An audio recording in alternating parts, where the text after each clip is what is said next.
So, so contracts classes.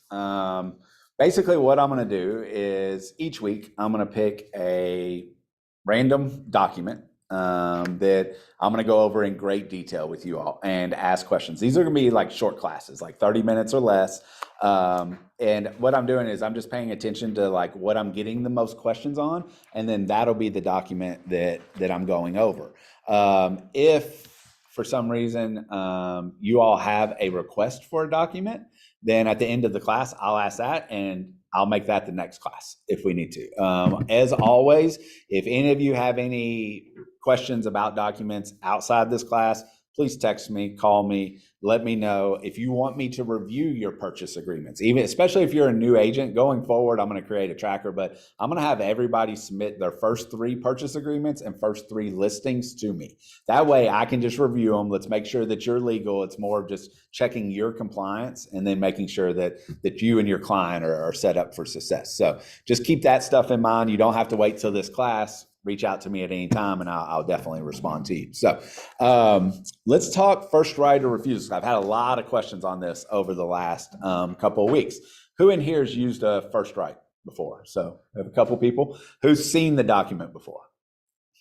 Who has no idea what a first right or refusal is? Okay, that's what I want to know. Okay, good. So a first right or refusal, this document comes into play when you have a listing and you get an offer on a property, and say I'm buying your listing and I have to sell my house.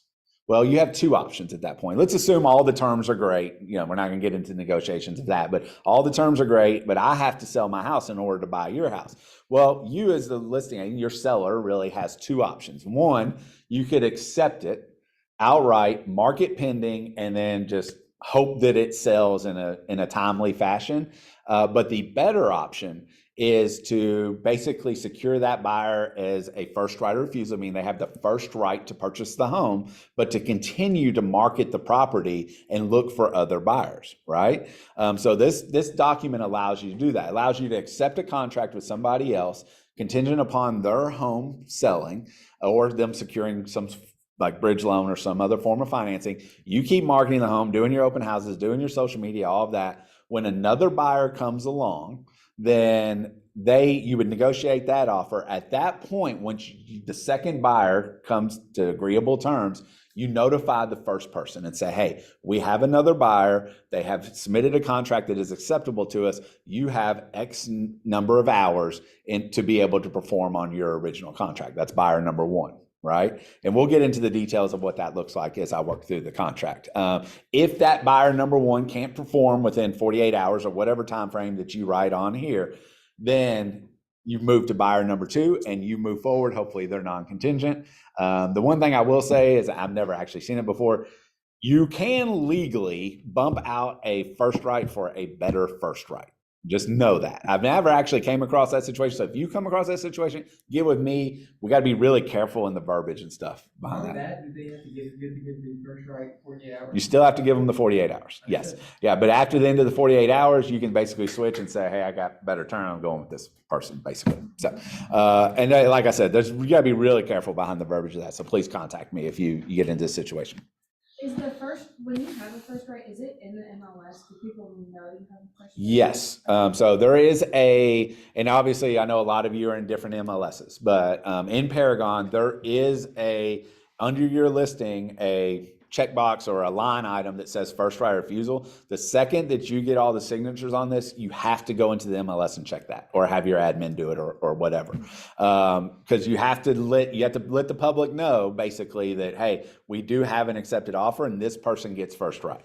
And that's just honestly is the right thing to do. Yeah, could you imagine if you were a buyer and you negotiate all this, and then come to find out, oh, you might not even have the house. You got to wait 48 hours or 72 hours to figure it out. So, and then also anytime, and this is just best practices being a good co-op agent. If you have a 48-hour and somebody contacts you about a showing, text or call that agent and let them know, hey, just FYI, I got a 48-hour on this. Because if the other people won't even entertain it, you'll save your sellers, yourself, and that agent and their clients a lot of time as well. So, yes, sir. If I'm writing an offer on a house that has a 48-hour contingency on it, or a first right, what does the verbiage need to say in my offer in order to comply with that 48 hours?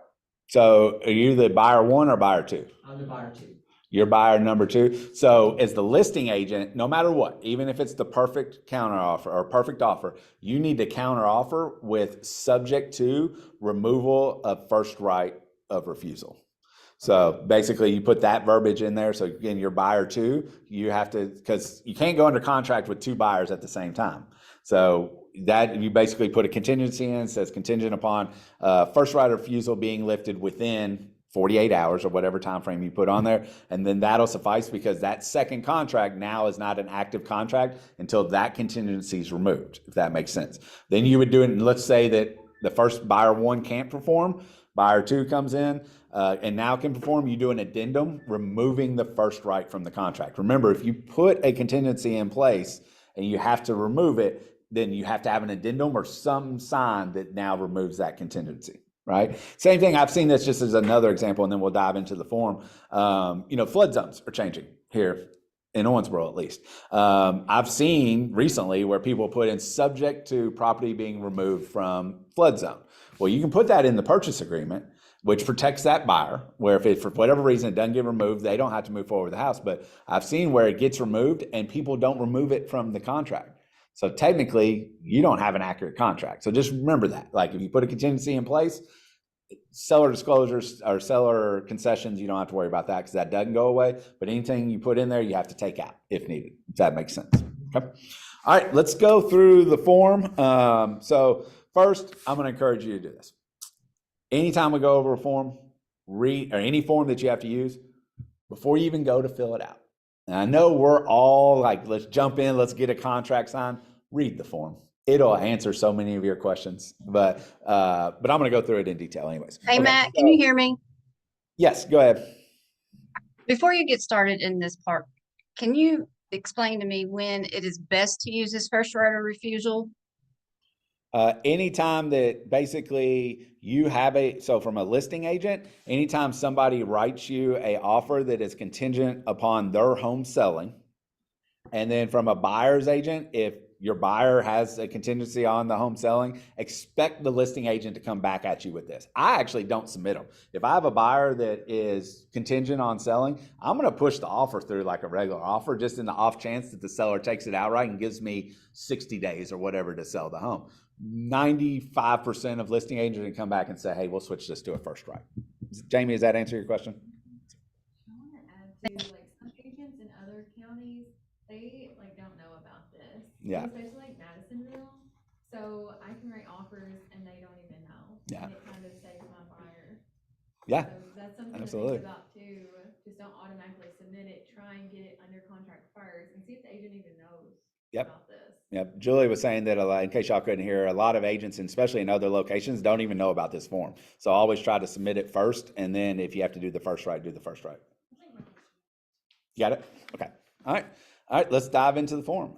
So this is your first right of refusal. There is, the first page is all about, this is the first right. And then the second pages and on are basically action items that are triggered by events inside of the purchase agreement. And don't worry, I'll explain. So to fill this form out, the very first line is, this is an addendum that amends the contract to purchase real estate located at, obviously property address goes in here, the property executed by the undersigned purchasers and sellers on, and then put the date there. So that's what date is this contract.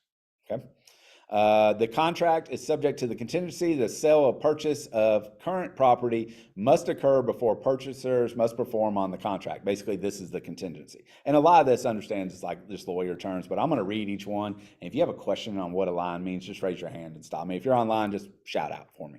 It is agreed and understood between the undersigned purchasers and sellers that the property will continue to be marketed and listed for sale. That line is what allows you as the listing agent to not make it pending and continue to look for buyers. In the event that the seller receives a subsequent acceptable offer to purchase the property, which sellers conditionally accept in writing, sellers shall notify the purchasers of the same. Purchasers shall have blank hours from such notification to either waive or remove the contingency for sale and perform at the previous agreed upon price and terms. So let me slow down and break this paragraph down for you real quick. The first thing, sellers conditionally accept in writing. It doesn't mean you just received an offer. It means you have received and negotiated an offer, and now the buyer and seller have agreed in terms. That's what triggers that, meaning that it's in writing, we have this, and the contingency is in the purchase agreement, whether it's buyer one or buyer two, there has to be a contingency inside of there. And then you shall notify the purchasers, and the purchaser shall have blank hours. So this is how much time you're going to give. It's hours. It's not business hours. It's not business days. There's a big, like I've had this in so many agents, like they write me an offer on Friday, it's acceptable, and they're like, hey, we have 48 hours, so that gives us until Wednesday, right? And I'm like, no, you have 48 hours from the second I notify you that we have received an offer, right? So just know that. And you might have to over communicate with your co-op agents, because remember, not everybody trains at the level that we do. So in here, 48 hours is what we typically see. You can put any number you want. If you want to put 72, if you want to put 96, keep in mind that if you, the 48 hours is kind of just the norm, but you can use 24 hours. You can use 2 hours if you want. Pros and cons of less and more time. Obviously, it depends on which side you're on. If you're on the buy side, you're the buyer number one. The more time inside of there, the better position you're in. If you're buyer number two or listing agent, you probably want that as the shortest time as possible so you can move forward with other offers. Also, the last line says contingency of sale and perform at the previous agreed upon sales price and term. This is something that I see people get confused on as well. Buyer number one locks in a house at $200,000. Forget all the other terms. We're going to talk just money. Buyer number one locks in a house at $200,000. Buyer number two comes in and they are willing to pay $220,000. What does buyer number one have to pay should they move forward with the contract? $200, because they've already negotiated that and locked in. And you need to explain that to your sellers. So I'll have sellers be like, oh, well, I want to move forward buyer number two because they're paying me $20,000 more.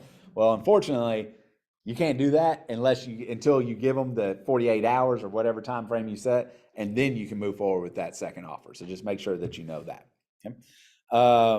This is sellers will notify purchasers of any acceptable offer using the notification to purchase in Part A of this form. The above stated period shall commence upon date and time of notice to said purchasers or their agent and delivered as Part A of this form by fax, email, hand delivered, so on and so forth.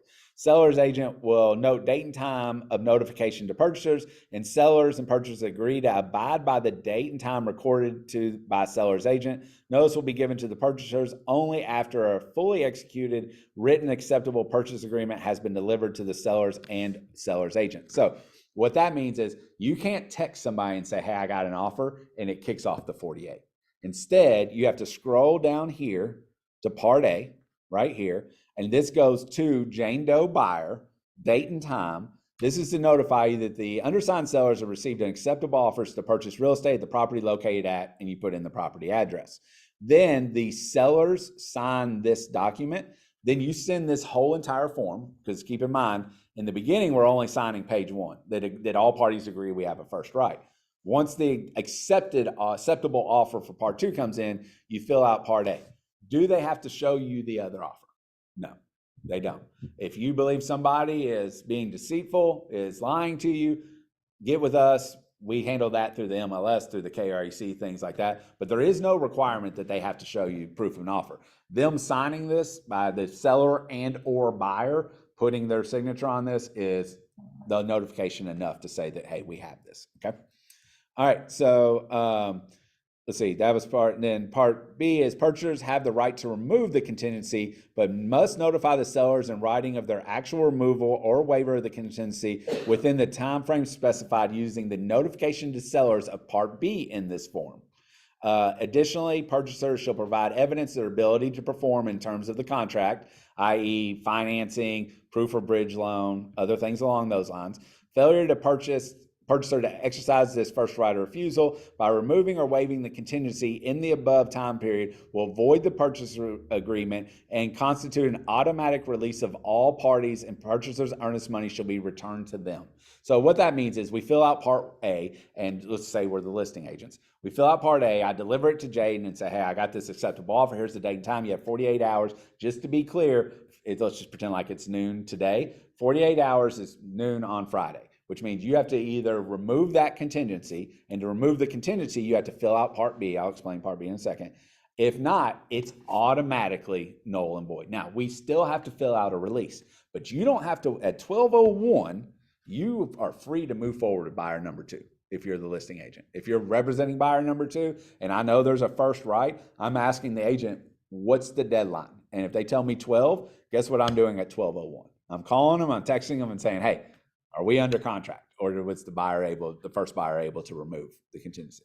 So as a listing agent, do you accept the second offer as a backup offer? Correct. Yeah, you accept the offer with the contingency of contingent upon, my exact verbiage is, this property has a first right of refusal. This offer is contingent upon that first right of refusal being removed. Okay. And you don't have to use that exact verbiage, but basically that, hey, there's a first right and it has to be removed or else this is a backup offer. So you just can't, like if someone were to write you an offer, even though they know you have a first right and they don't include that, the buyer's agent. Counter offer. Counter. Yeah. Yeah, and you have to counter offer, and that addendum, that does need to go in there. So, I'll put, if I'm the buyer 1, for example, and they're switching me to a first right, or if I'm listing agent, I guess I should say, I would, even if all the terms are, I would counter offer and say, see first right of refusal addendum, and that's all you have to put, and that covers it, because this counts as part of the contract here. Okay, so Part B comes into play, where the buyer number 1 has received the notification that buyer 2 and seller have reached an agreement. They have 48 hours. Part B comes into play when the first right of refusal is removed, basically. So buyer 1 can now perform. How do they perform? Either A, they get their home under contract. B, they hit the lottery and find a bunch of money really quick. Or C, they get a bridge loan. Typically, a bridge loan is what most buyers are going to move to in this situation, or they're going to get really aggressive on the price and hope they can get it under contract. Once it's under contract, then you fill this out to the seller, because remember, this is the purchaser. Buyer 1's filling this out. So to the seller's name, date, and time, this is to notify you that the undersigned purchaser agrees to remove the contingency identified in the first right of refusal kickout clause addendum, which amends the contract to purchase real estate located at address 123 Main Street. Purchaser signs here, purchaser signs here. Now, if you're the buyer's agent, you now have to send this over to the listing agent, because remember, you can't just text them and say, hey, we got this done. Technically, if your people sign at 11:30 using our previous time frames, your people sign at 11:30 and you forget to, and you're busy or whatever happens and you don't send this document to 1201, it's really arguable on whether or not you're going to actually be under contract. And let me tell you right now, as a listing agent, if I don't get that till 1201 and my second offer is $20,000 more than your offer, I'm going to fight really hard for that second offer, because that's my job as agent. So just keep these time frames in mind. And if you got to get help from another agent, from us, whatever, we'll gladly step in and help you. But you sign all of this. Then the seller has to initial date and time, or sign date. I get them to sign, but technically you can do initials, that says they've received this notification, which is removing the first right of refusal. And then the other thing you have to do is, once this is removed, then you have to set the closing date, right? So it could be 30 days after we wrote the original purchase agreement. This is where you set the closing date. Now, question, can you put to be determined in the closing date on a contract? Take a guess. I don't think you can. You cannot. Everything has to be clearly defined terms. I've So done that before. I'm not gonna lie, I've done it too. But what I would put in there, if I know I'm going first, like if I'm submitting an offer, I'm just putting a standard closing date, right? Know that if that closing date, this supersedes that, which means if I put in whatever, September 30th, when I write this and I change this to October 30th, this replaces that. Right. Another thing that I've seen some agents do is you can put subject to first right of refusal, see addendum, something like it's a lot of words to fit into a really small spot, but you can do that. I just set a closing date and then allow this to redo it. Okay? So you put the closing date inside of here, and then the seller has to agree to buyer and seller has to agree to the closing date. So we put that, everybody signs. Further conditions is if anything changed. I'll be honest, I don't think there's ever a single time that I've used further conditions. If I did anything in further conditions, I would clearly outline, is the home under contract? So meaning, is it contingent on buyer number 1's house closing? Because it's a whole big difference between getting under contract and closing, right? Or I would put buyer to secure bridge loan, financing to be approved by and then give, 3 to 5 days, just like we would do in a normal purchase agreement. So that's how you, and then everybody signs down at the bottom, obviously with copies of everything. So just to recap real quick, first page sets you up and allows you to continue to market if you're the listing agent, or allows to buy time to sell the home if you're the buyer's agent. Part A on page 2 is notification that a second buyer and an acceptable offer has come in. So you're letting buyer 1 know that.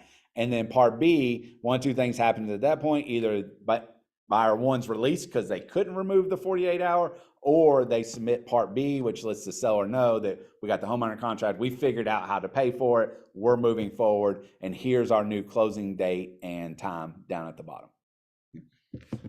Any questions on that document? I do. One more. Can you hear me? Yeah, Jamie, 1 second. I got one here. So the question is, do you have to have an earnest money deposit on the first right? I take earnest money deposits the second we put anything under contract.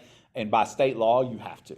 2 days, within 2 days. So, all right, Jamie, what was your question? 48 hours the standard amount of time that we give when we get a second offer?